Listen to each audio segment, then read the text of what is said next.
Ustadz, apakah untuk mendapatkan kemuliaan ini mesti ke masjid?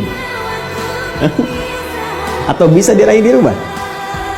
Teman-teman sekalian, Lailatul Qadar itu syarat meraihnya tidak terikat dengan masjid, tapi terikat dengan amalan yang dikerjakan di malam itu. Di dalam kondisi normal pun kalau Anda ke masjid terus malamnya nggak bangun, cuman tidur, ya nggak dapat juga. Jelas ya? Jadi kita ke masjid itu untuk mengondisikan supaya lebih fokus, ya, supaya bisa maksimal termotivasi untuk ibadah. Karena mungkin dalam kondisi ada di rumah, yang dilihat mungkin TV, yang dilihat mungkin bacaan, yang dilihat mungkin internet. Tapi ketika orang ke masjid, kondisinya lebih terfokuskan untuk bisa ibadah dengan maksimal. Ya, TV gak ada di ruangan tempat sholat. Mau baca Quran, orang semua lihat Al-Quran.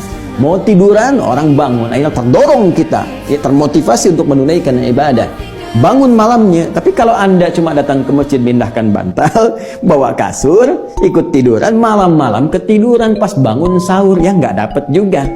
Jadi esensi malam Al-Qadar itu lebih kepada bagaimana menghidupkan malam dengan amalan, sekalipun bila tak mampu dikerjakan di masjid seperti sekarang kita lalui pada umumnya di sebagian besar tempat di muka bumi, tidak hanya di Indonesia, maka tidak ada alasan untuk tidak menghidupkan malam dengan ibadah di rumah yang telah kita kondisikan. Ya, baik. Jadi teman-teman sekalian, jangan kemudian kita jadikan alasan, saya nggak bisa ke masjid nih, saya nggak bisa dapat malam Al-Qadar. Tidak. Anda bikin kondisi di dalam rumah, kondisikan satu ruangan, hidupkan malamnya, bangun jam 2, ya, bangun misalnya 2:30. Walaupun Anda sedikit ambil bagiannya untuk menunaikan sholat, isi dengan istighfar. Sementara tiduran dulu sejenak, kemudian bangkit untuk menunaikan sahur, makan, istighfar lagi, isi. Yang penting hidupkan.